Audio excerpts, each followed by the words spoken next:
Qalu ud'u lana rabbaka yubayyin lana ma hiya innal baqarata syabaha alaina innal baqarata syabaha alaina wa inna insya'allahu lamuhtadun. Pada lafal bacaan qalu ud'u lana, kita memanjangkan huruf qa sepanjang 2 harakat karena pada lafal qa ini ada bacaan mad tabi'i. Kita lihat di sini adanya huruf qaf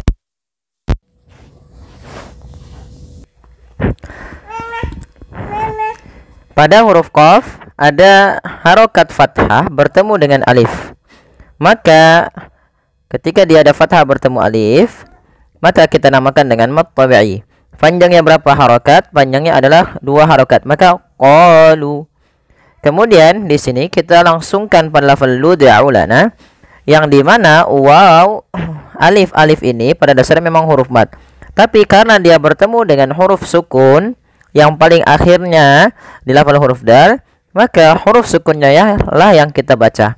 Sehingga ini tidak kita baca dengan bacaan misalkan qalud, enggak, tapi langsung saja.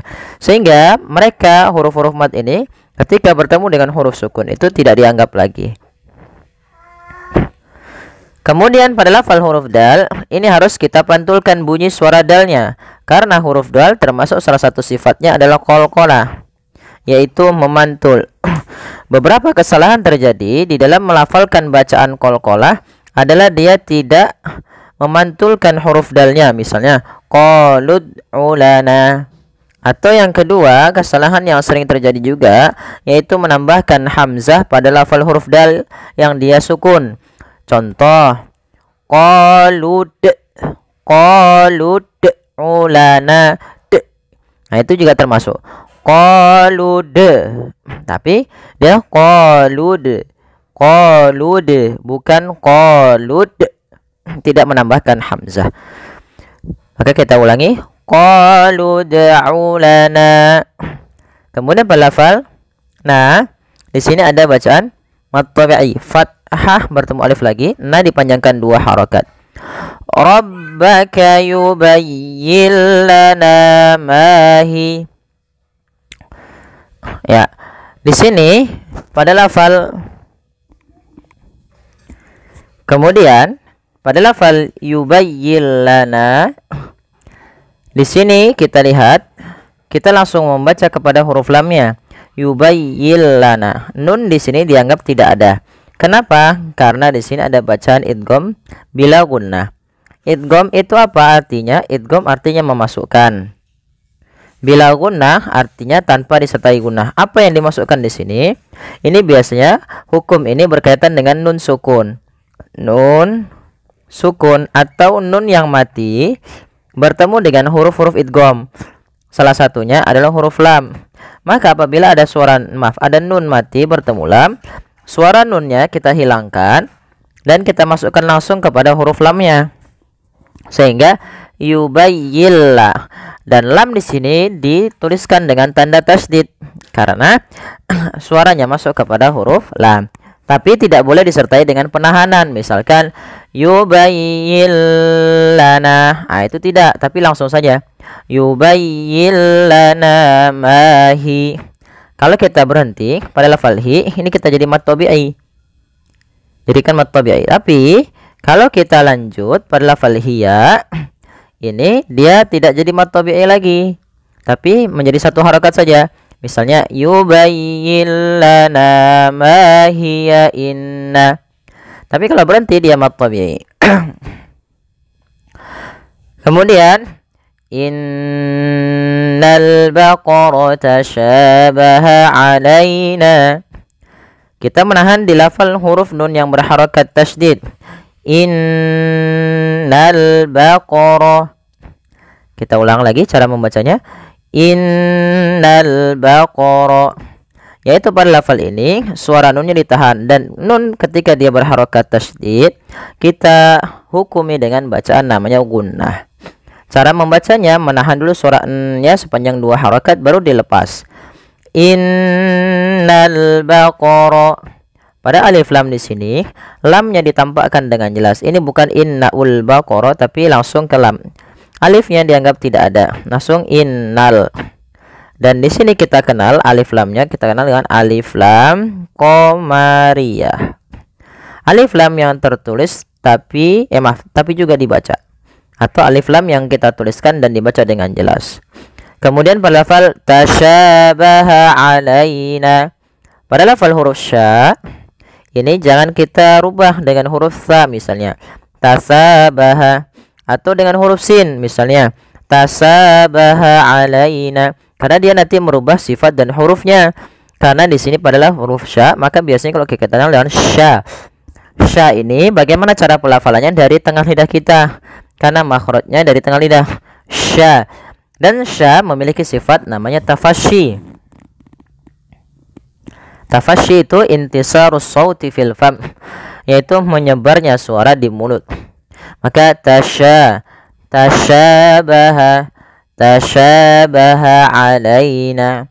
Kemudian pelafal alaina, ya di sini ya-nya sukun, yaitu dilembutkan di dalam melafalkannya. Alaina. Dan sempurnakan di lafal ya-nya, jangan sampai terdengar huruf e. Misalnya alaina, tapi dia terdengar dengan i. Alaina. Kemudian pada lafal na ada mad tabi'i lagi, yaitu na-nya kita panjangkan sepanjang 2 harokat. Kemudian yang terakhir, wa inna insya'allahu lamuhtadun. Pada lafal bacaan wa inna, pertama ini ada yang nun berharokat tasydid, harus ditahan suara nunnya. Wa inna, karena dia hukumnya ada bacaan gunnah. Kemudian yang kedua lafal na, di sini ada bacaan kita panjangkan dengan 4 harokat atau 5 harokat, karena dia ada huruf na yang bertemu dengan huruf hamzah setelahnya dan ada tanda seperti ini. Maka ini kita namakan dengan bacaan mad jaiz munfasil. Maka apabila ada mad tabi'i, pada dasarnya inna itu 2 harokat, na itu 2 harokat, karena datang setelahnya hamzah. Sebab hamzah ini lah huruf inna itu menjadi panjangnya lebih daripada 2 harokat, dan hamzah tersebut kita lihat bukan berada dalam satu kata tapi dalam lain kata, maka dinamakan dengan munfasil. Munfasil artinya terpisah. Jaiz itu boleh mad panjang, maka di sini na-nya dipanjangkan sepanjang 4 harokat atau 5 harokat. Wa inna, setelah pertama menahan nunnya, kemudian na-nya dipanjangkan lagi. Wa inna,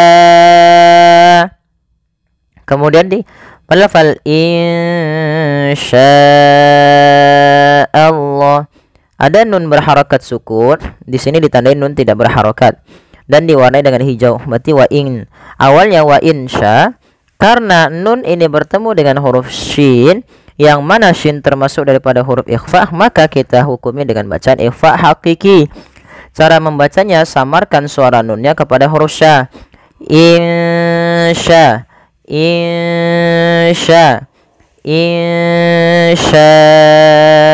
Allah, sambil ditahan 2 harakat. Kemudian pada lafal Allah, pada lafal sya-nya harus dipanjangkan sepanjang 4 harakat atau 5 harakat. Yang mana ini sama, sebabkan sya-nya dipanjangkan karena adanya hamzah yang terletak setelah huruf mad. Maka ini kita hukumi dengan bacaan yang namanya mad wajib muttasil. Nah, apa bedanya antara mad wajib dengan mad jaiz? Yang membedakan keduanya adalah posisi hamzah.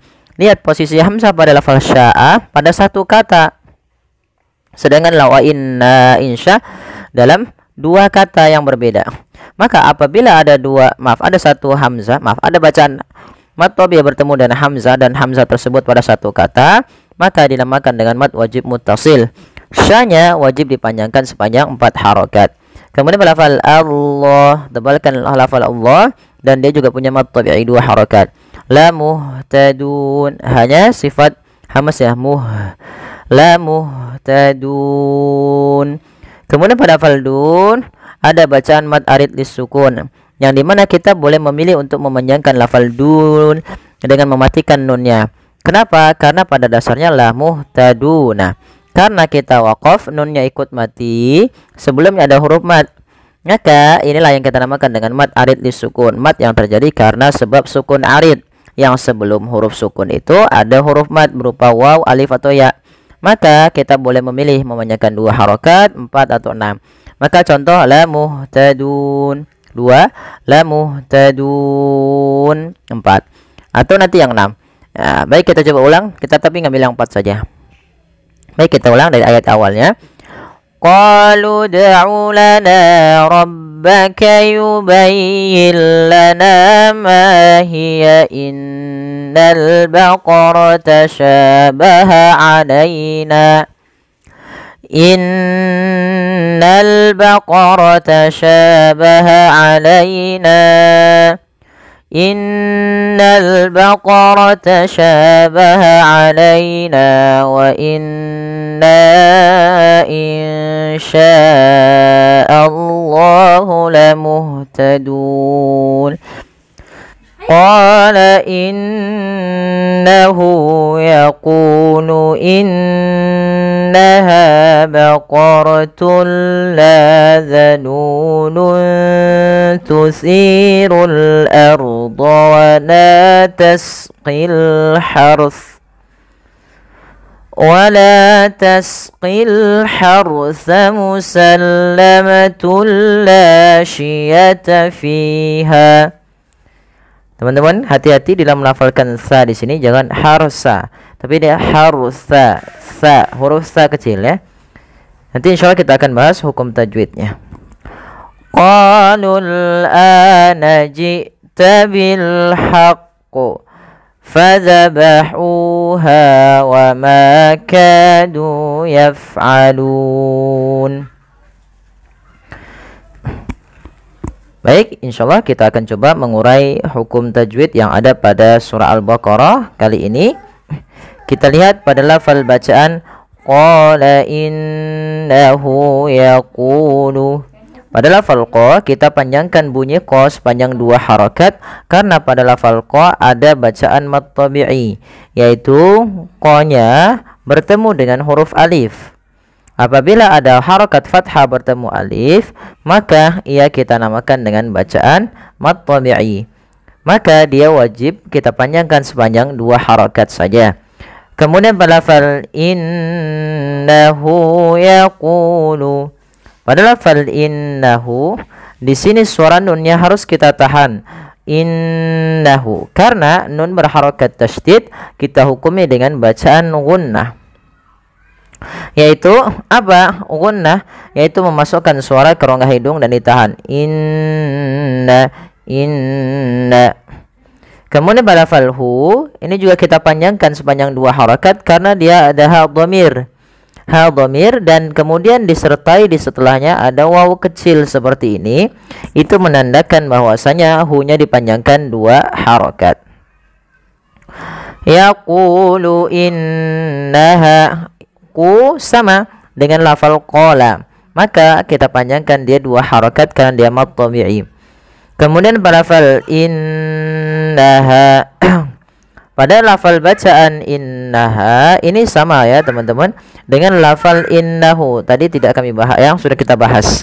Maka cara membacanya pun sama dan kita hukumi dengan bacaan gunnah. Kemudian pada lafal ha ada bacaan mad tabi'i, yaitu huruf ha dipanjangkan sepanjang 2 harakat. Baqaratul la dhalulun tusirul ardh. Pada lafal baqaratullah pada lafal baqaratullah suara tunnya dimasukkan ke huruf lam, karena pada lafal ini ada bacaan berupa idgham bila gunnah teman-teman. Idgham bila gunnah yaitu idgham memasukkan bila gunnah tanpa disertai dengan gunnah. Yang dimaksudkan di sini adalah memasukkan suara tanwin pada lafal baqaratun ke huruf la. Baqaratul la. Kemudian pada lafal la-nya sendiri ini ada bacaan mad tabi'i, la-nya dipanjangkan 2 harokat. Kemudian pada lafal zalulun tusirul ard, pada lafal zal ini suara zalnya itu tidak boleh kita ganti, jangan sampai kita ganti dengan huruf zai. Misalnya baqaratul la zalulu, karena di sini bukan huruf zal, maaf bukan huruf zai, tapi dia huruf zal. Agar lebih tepat di dalam melafalkan huruf zal, ujung lidah kita itu tempelkan saja ya dengan gigi sari sehingga za terbunyikan dengan huruf zalnya. Zalulun tusirul ard.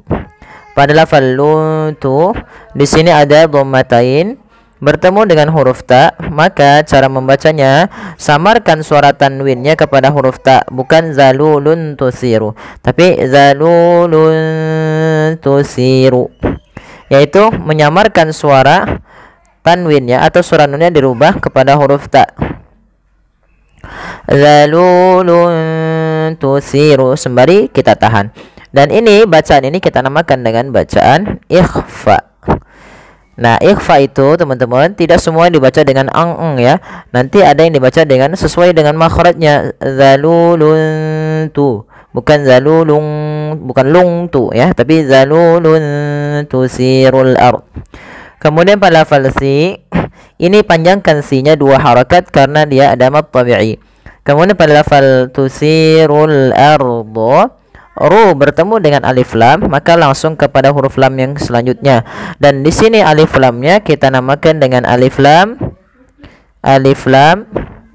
qamariyah, yaitu alif lam yang tertulis dan dibaca dengan jelas. Kemudian pada lafal ardo, ro-nya tebalkan al ardo. Wala tasqil harsa. Ini sering terjadi kesalahan ya. Wala mad tabi'i, panjangkan la-nya 2 harakat, tasqil harsa.